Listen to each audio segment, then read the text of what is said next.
I was just about to say, I'll have a strawberry ice cream when I saw something else. It said, the Hollywood.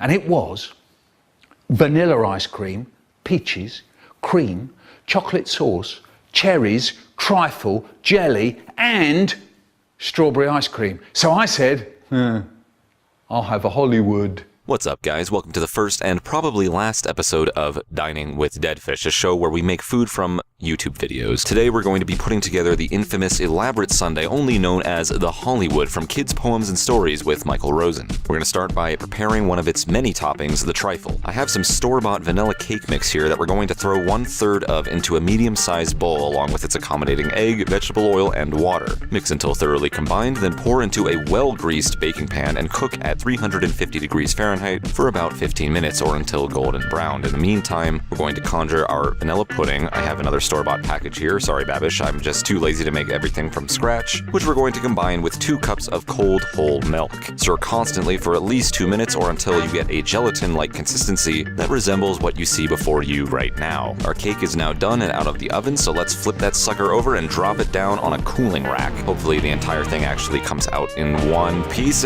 Oh, look at that, it did.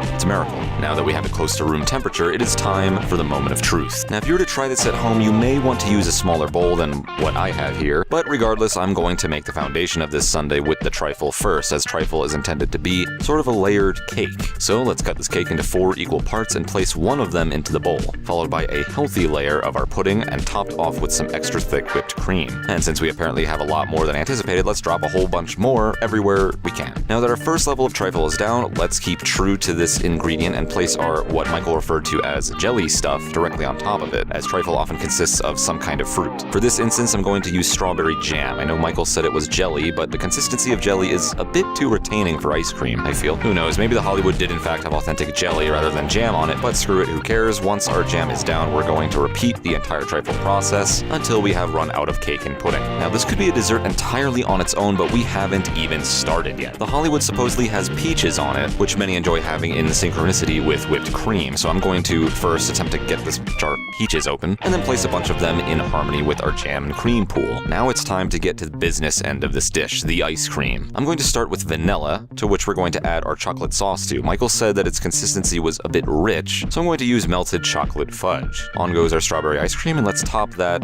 with more chocolate sauce, whipped cream, and peaches, because why not? Lastly, we have our cherries. In this case, I'm going to use maraschino cherries because of their extra sweet flavor and easy, complementing texture for sundaes. Now, I forgot to go out and get a paper umbrella to stick into the top of this beautiful monstrosity, so I made my own out of a toothpick and an old candy wrapper. I know, hold your applause. And there we go, my interpretation of the Hollywood. Now, Michael said it was taller than him at the time, and from the size of bowl I used and the way I constructed it, I did not quite reach the height I intended to. But presentation aside, let's dig in. I have the longest spoon I can find in my kitchen here, and like Michael did, let's start by reaching up to get to the cherry on top.